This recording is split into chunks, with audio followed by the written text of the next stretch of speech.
Hi folks, welcome back to the channel. If you've not subscribed, please consider subscribing. So right now I'm doing a lot of talking about politics, and this video is going to be about a statement that Rupert Lowe of Restore Britain has put on Facebook.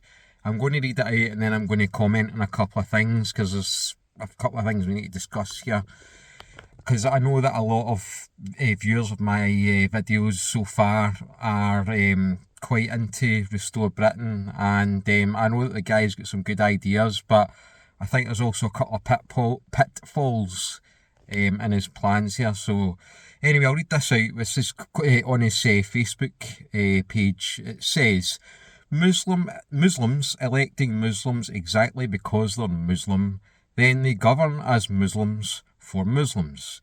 Demographic changes, birth rates and mass immigration mean that this is going to accelerate rapidly.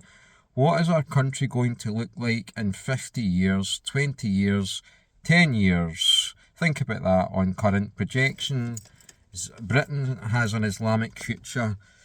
This is just a fact. I don't like it. In fact, it terrifies me, but it's true. I do not want my grandchildren's children to grow up in a Muslim Britain. Tower Hamlets, Rochdale, Birmingham, Luton, Blackburn, large parts of London, I could go on. A sectarian nightmare, deep divisions across the community in parts of those towns. In others, it's entirely united by Islam. This is our future. Unless we act, unless we organise, unless we vote, there is still time. Restore Britain is the only serious political party that has the courage to stand up for a Christian Britain. We are the only political party with the courage to do what is necessary. Mass immigration from Islamic countries will end day one.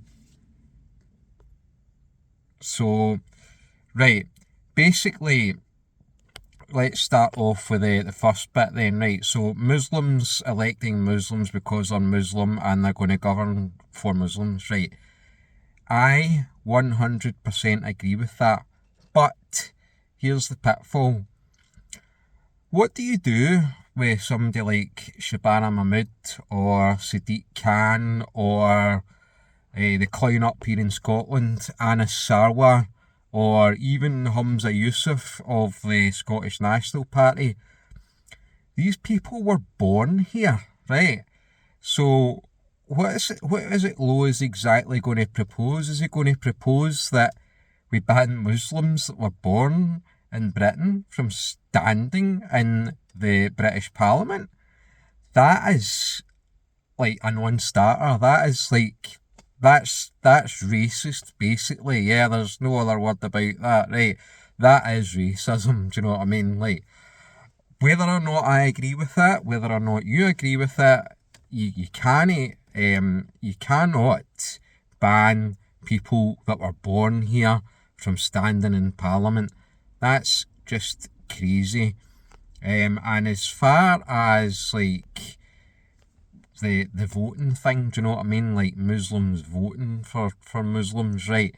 So if you've got Muslim candidates standing in elections, how are you going to stop Muslim families and Muslim communities from voting for their fellow religionists? Do you know what I mean? Their co-religionists.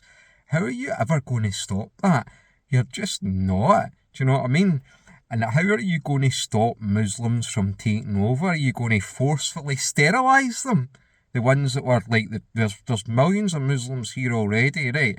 Fair enough, he could, if he has the balls to do it, and he ever got in, he could try and bypass that ECHR, which is not going to be easy, but he's going to limit immigration. So what about the ones that are already here, that are already breeding at a faster rate than the native population, us Chalcopyrites here?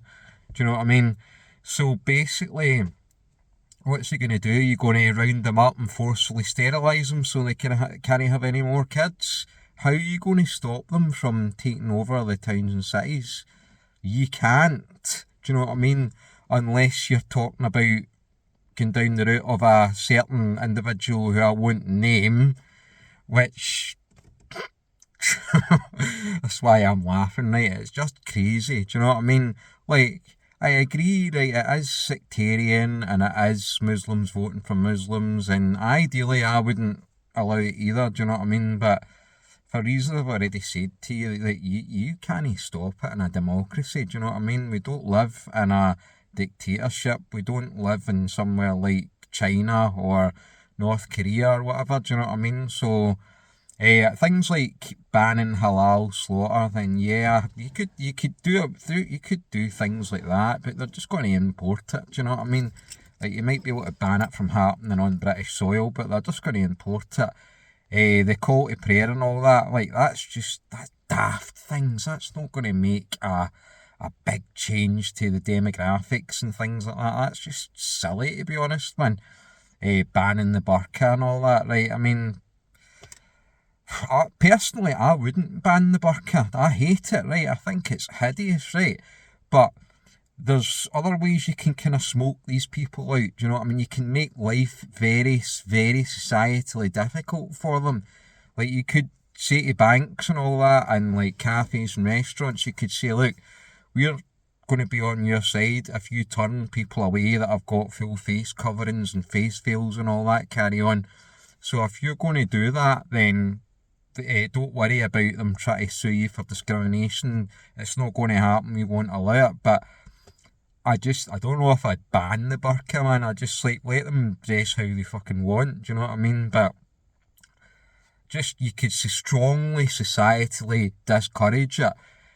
But I mean, as far as stopping Muslims voting for each other and stopping the Muslims from taking over towns and things like that, that's just, I don't see how you can do that without going to like extreme measures that aren't legal. So, that's just some thoughts I had there for all you folks that are right into Rupert Lowe and Restore Britain.